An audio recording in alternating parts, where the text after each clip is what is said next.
नमस्कार दोस्तों, स्वागत है आपका आपके YouTube चैनल ग्रीन पारासर की पाठशाला में। आप सीख रहे हैं हमारे साथ इंग्लिश ग्रामर। इंग्लिश ग्रामर में हम पढ़ रहे हैं parts of speech. Parts of speech में हम जिस नए टॉपिक के बारे में आज पढ़ने वाले हैं वो है हमारा इंटरजेक्शन। जी हाँ, इंटरजेक्शन आप जानते हैं कि इंटरजेक्शन कुछ और नहीं बल्कि अचानक होने वाली घटना के थीम को कराने के लिए जो वर्ड्स यूज किए जाते हैं उन्हें इंटरजेक्शन के अंतर्गत काउंट किया जाता है।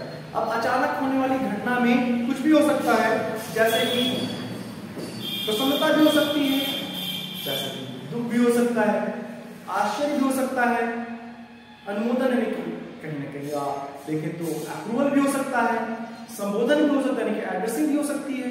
तो अचानक जो कुछ सडन फीलिंग को हमें क्लियर करे या सडन फीलिंग को जो रिप्रेजेंट करे उन्हें हम इंटरजेक्शन कहते हैं।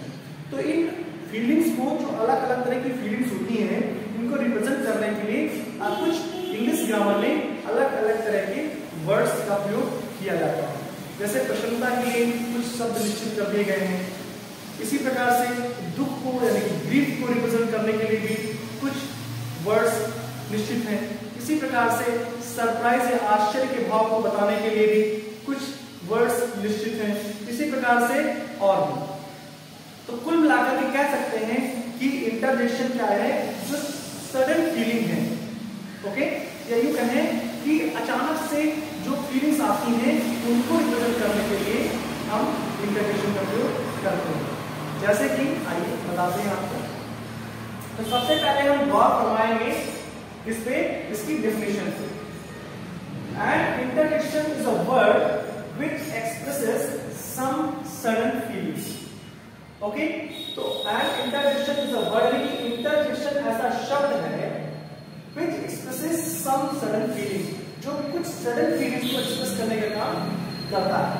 यानी कि अचानक से जो फीलिंग आपके मन में आती है, अच्छी बुरी जो भी फीलिंग्स हैं, लेकिन अचानक आने वाली फीलिंग्स को एक्सप्रेस करने के लिए जिस वर्ड का हम प्रयोग करते हैं वो वर्ड क्या होता है, हमारा इंटरजेक्शन होता है। राइट। और हमने पहले भी अभी आपसे साझा किया कि इन फीलिंग्स को रिप्रेजेंट करने के लिए अलग अलग तरह की फीलिंग, जैसे कि एक जॉय की फीलिंग होती है, एक ग्रीफ की फीलिंग होती है, सरप्राइज की फीलिंग होती है, एड्रेस की फीलिंग होती है, अप्रूवल की फीलिंग होती है। तो अलग अलग तरह की फीलिंग्स को रिप्रेजेंट करने के लिए इंग्लिश लैंग्वेज में, इंग्लिश ग्रामर में अलग अलग तरह के कुछ वर्ड्स भी तय किए गए हैं।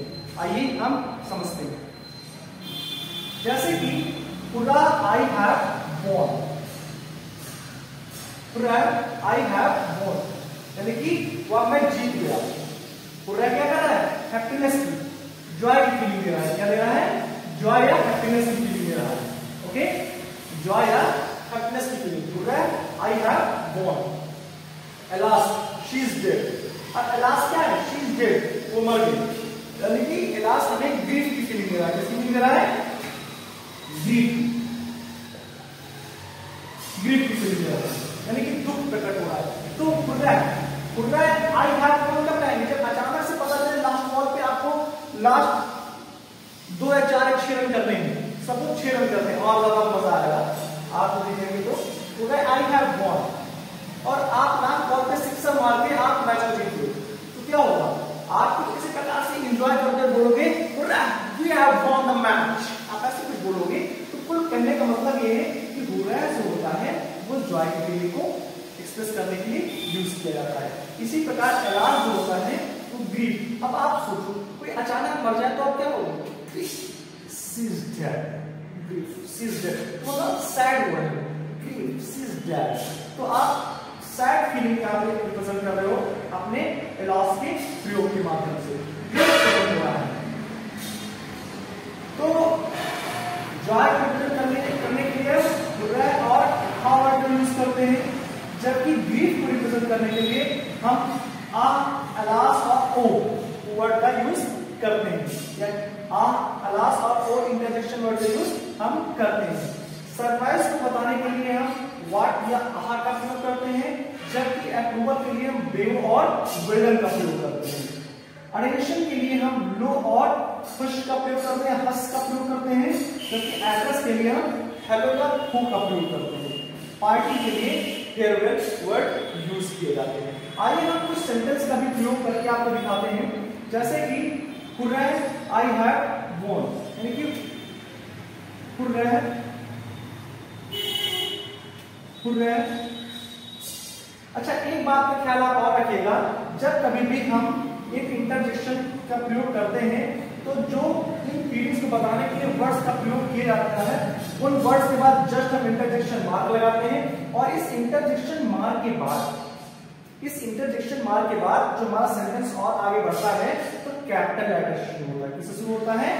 कैपिटल लेटर से, राइट। इस बात का ख्याल आप जरूर रखिएगा, नहीं तो आपका सेंटेंस ग्रामेटिकली रॉन्ग होगा। ओके, तो पूरा है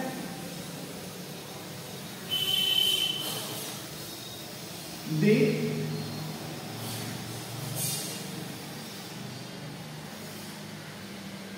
got success, they got success, यानी कि वो सक्सेस पा गए। तो अब इस जॉय की फीलिंग को वो बहुत पसंद है, उन लोगों की सक्सेस को बहुत पसंद है, तो क्या बोलेगा? अचानक से पता चला कि वो सफल हो गए, बोलो, अचानक पता चला उसे कि वे सफल हो गए, तो उसकी हालत क्या हो? अच्छा, यहाँ पे चाहो तो सेंटेंस कुछ ऐसे लिख लो, दे हैव सक्सीड, ऐसे लिख सकते हो, राइट। अगला आप चाहे एलास की फीलिंग के लिए एक सेंटेंस यूज कर सकते हैं, एलास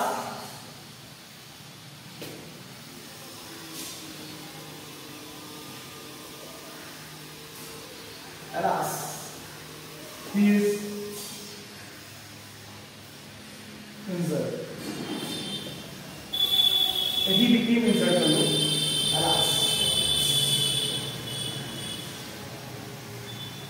he became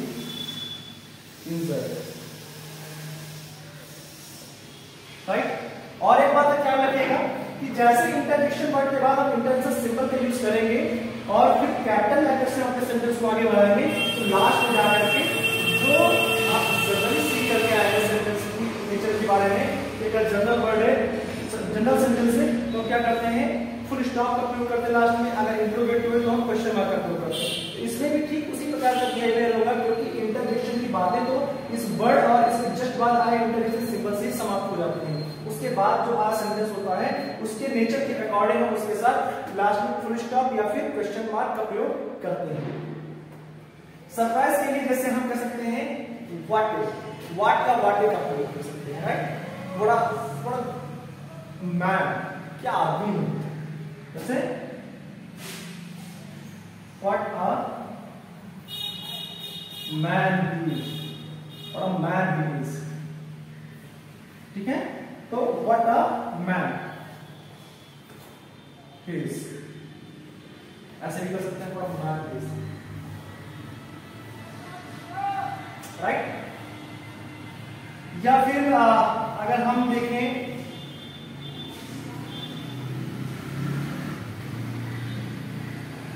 कुछ और हम आपको प्रयोग करके दिखाते हैं।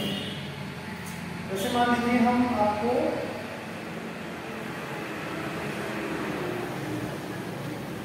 Hello hello who are you, hello who are you. अब देखिए हेलो का, अब हेलो का मतलब क्या है? किसी को एड्रेस करना, किसी को एड्रेस कर रहे हैं कि हेलो, मतलब मैं आपसे ही बात कर रहा हूं, हेलो हु आर यू, कौन है आप। तो इस तरह से आप एड्रेस के लिए हेलो का प्रयोग कर सकते हैं। ओके, किसी का ध्यान आपकी तरफ खींचना है, किसी का अटेंशन लेना है, किसी का ध्यान लेना, तो आप फिश वर्ड यूज कर सकते हैं कुछ प्रकार से। Fish, I am talking to you, I am talking to you, मैं आपसे बात कर रहा हूं, आपसे बात कर रहा हूं। तो इस प्रकार से आप देख रहे हैं कि आप इंटरजेक्शन का प्रयोग कर सकते हैं। मैं आपको सबसे तौर पर एक बार फिर से रिवाइज करा दूं कि इंटरजेक्शन क्या होते हैं? इंटरजेक्शन ऐसे वर्ड होते हैं जो सडन फीलिंग को रिप्रेजेंट करने के लिए, एक्सप्रेस करने के लिए उपयोग किए जाते हैं। इसमें कुछ अलग अलग तरह के भाव होते हैं, कुछ अलग अलग तरह की फीलिंग को रिप्रेजेंट करने के लिए अलग अलग तरह के वर्ड्स का भी प्रयोग किया जाता है। जैसे हैप्पीनेस के लिए हम जॉय के लिए हम राह का प्रयोग करते हैं, तो दुख के लिए, ग्रीफ के लिए या सैड फीलिंग के लिए हम अलास का प्रयोग करते हैं या आह का प्रयोग करते हैं। इसी प्रकार सरप्राइज के लिए हम वाटे का प्रयोग करते हैं और अप्रूवल के लिए हम ब्रेव या ब्रेडन का प्रयोग करते हैं। जबकि अटेंशन के लिए हम खुश का प्रयोग करते हैं या हर्ष का प्रयोग करते हैं, जबकि एड्रेस के लिए हम हेलो का प्रयोग करते हैं और पार्टी के लिए हम फेयरवेल का प्रयोग करते हैं। अगर आपको इन बातों में कहीं पर कुछ भी ऐसा लगता हो जो आपको समझ में ना आया हो, तो आप कमेंट बॉक्स में जाकर के मुझसे पूछ सकते हैं, मैं आपको वहां पर उसे क्लियर करूंगा। जितना मैंने पढ़ाया है बस इससे अधिक ना तो आपको समझने की जरूरत पड़ेगी, ना इससे अधिक आपसे एग्जाम पूछेगा। इतना बहुत है इंटरजेक्शन के बारे में।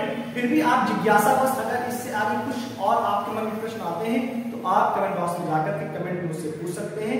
मैं आपको उस जिज्ञासा को शांत करने का भरसक प्रयास करूंगा। और इसी प्रकार से हमारे साथ जुड़े रहने के लिए और लगातार बेहतर तरीके न सिर्फ इंग्लिश, मैथ, साइंस बल्कि कॉम्पिटिटिव एग्जाम की भी तैयारी करने के लिए अभी आप हमारे YouTube चैनल को सब्सक्राइब कर लीजिए और बेल आइकन दबाना बिल्कुल मत भूलिएगा, ताकि नेक्स्ट वीडियो का नोटिफिकेशन इजीली आपको आपके YouTube पे प्राप्त हो जाए और आप विद इन टाइम चीजों को लर्न कर सके और लाइफ में ग्रो कर सके। बहुत बहुत धन्यवाद।